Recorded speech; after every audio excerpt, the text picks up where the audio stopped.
अस्सलामुअलैकुम फ्रेंड्स। आप मेरे चैनल पर पहली बार आए हैं तो मेरे चैनल को ज़्यादा से ज़्यादा सब्सक्राइब करें, लाइक शेयर और कमेंट करें। सब्सक्राइब करके मुझे सपोर्ट करें, शुक्रिया। दरबार में बीरबल के जानने वाले बहुत लोग थे, जिनमें से एक बादशाह के साले मियाँ भी थे। वे बार बार बीरबल से होड़ करते और हमेशा मात खाते, लेकिन बेगम का भाई होने की वजह से बादशाह इन्हें कुछ कह भी नहीं सकते थे। बीरबल की नामौजूदगी में एक बार साले साहब बादशाह से बोले कि वो दीवान पद के सही दावेदार है। इसलिए बादशाह ने भी अपने साले साहब की अकड़ ठिकाने लगाने के लिए कहा, अच्छा ये बात पता करो कि हमारे महल के पीछे किसकी कुतिया ने बच्चे दिए हैं, क्योंकि हमें आज सुबह से ही कुछ पिल्लों की आवाज आ रही है। बादशाह की आवाज सुनकर साले साहब महल के पीछे की ओर देखने लग चले गए और कुछ देर बाद आकर बताया, हुजूर आपका अंदाजा बिल्कुल सही था। बादशाह अकबर ने पूछा, कितने बच्चे हैं?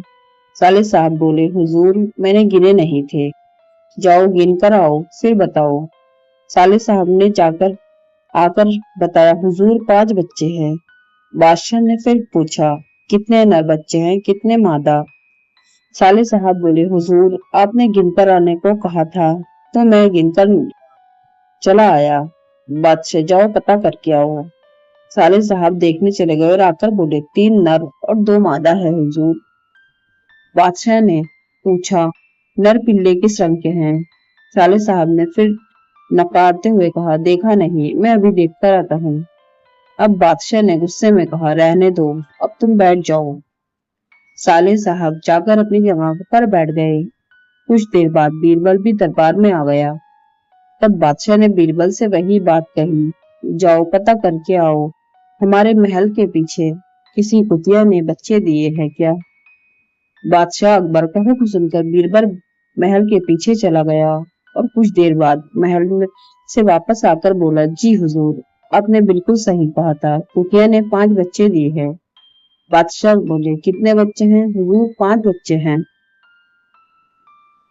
उनमें से कितने नर और कितने मादा है? बादशाह ने पूछा। 3 नर और 2 मादा है हुजूर।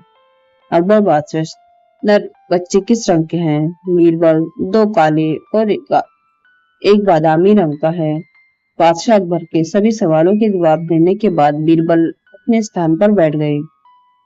फिर बादशाह ने अपने साले की तरफ देखा, जो कि सर झुकाए चुपचाप बैठा था। बादशाह ने पूछा, साले साहब क्या तुम्हें कुछ कहना है? साले साहब के पास बोलने के लिए कोई जवाब ना था, सर झुकाए अपने स्थान पर बैठा रहा। एक बार एक महाजन को अपना चित्र बनवाने का शौक लगा। उसने एक चित्रकार को बुलाकर अपना चित्र बनाने को कहा। महाजन के कहे अनुसार चित्रकार ने पहलवान का मित्र चित्र बनवाने में बहुत मेहनत की, लेकिन महाजन बहुत ही धूर्त व्यक्ति था। वह चित्रकार से बोला, यह चित्र ठीक नहीं बना है, इसे दोबारा बनाओ। ऐसे करते करते महाजन ने बहुत सारे चित्र बनवाकर उन्हें गलत बता दिया। चित्रकार समझ चुका था कि यह महाजन चेहरा बदलने में माहिर है और हर बार चित्र बनवाते समय चेहरा बदल लेता है। इसलिए उसने महाजन से अब तक बनाई गई सभी तस्वीरों का मेहनताना मांगा। धूर्त महाजन बोला, कैसा मेहनताना? तुमने अब तक एक भी सही चित्र नहीं बनाया है। जब तुम सही चित्र बना दोगे मैं तुम्हारा मेहनताना मिल जाएगा। महाजन की बात सुनकर चित्रकार निराश होकर अपने घर लौट गया और अपनी पत्नी को महाजन की इस करतूत के बारे में बताया। अपने पति की परेशानी में देखकर उसने चित्रकार को बादशाह अकबर के दरबार में न्याय की गुहार लगाने की सलाह दी। पत्नी की बात सुनकर चित्रकार को समझ आ गया और अगले ही दिन चित्रकार ने सारा हाल बादशाह अकबर के दरबार में जा सुनाया। बादशाह ने चित्रकार के सारे चित्र मंगवाए और साथ ही महाजन भी महल में बुलाया। सभी चित्रकारों को ध्यान से देखने के बाद बादशाह अकबर ने महाजन से पूछा, इन सभी चित्रों में कुछ कमी है क्या? महाजन ने कहा, जी हुजूर, इनमें से कोई भी चित्र हूबहू मेरे चेहरे जैसा नहीं है। महाजन की बात सुनकर अकबर सोच में पड़ गए और बीरबल से मामला सुलझाने को कहा। बीरबल से ही दरबार में उपस्थित थे और सारी बातें अच्छी तरह समझ चुका था कि महाजन चेहरे बदलने में माहिर है, इसलिए चित्रकार को परेशान कर रहा है। थोड़ी देर सभी चित्रों की ओर देखने के बाद बीरबल ने भी हर एक चित्र में कमियां निकालनी शुरू कर दी और चित्रकार को 2 दिन बाद महाजन का सुंदर सा चित्र बनाकर लाने के लिए कहा और महाजन को आदेश देते हुए कहा, अगर तुम्हें चित्र पसंद आ जाए तो चित्रकार का मेहनताना देना होगा। इतना कहकर बीरबल ने दोनों को बाहर भेज दिया। कुछ देर बाद चित्रकार को वापस बुलाया और उससे 2 दिन बाद बड़ा सा दर्पण लाने को कहा।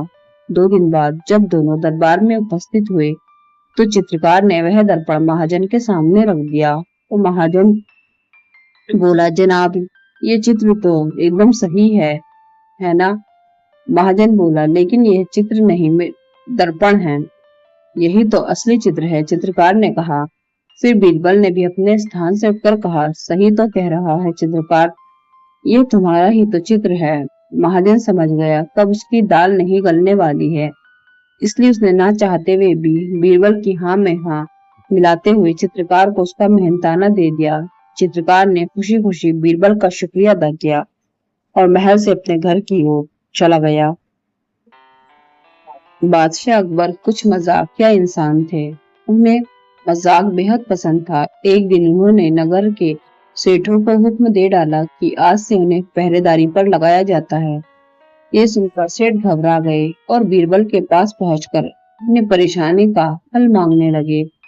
तब बीरबल ने उन्हें हिम्मत देते हुए एक तरकीब बताई और कहा कि वो सब लोग अपनी पगड़ियों के पैर में और पाजामों को सिर पर बांधकर पहरा देते हुए चिल्ला चिल्लाकर कहें, अब तो आन पड़ी है।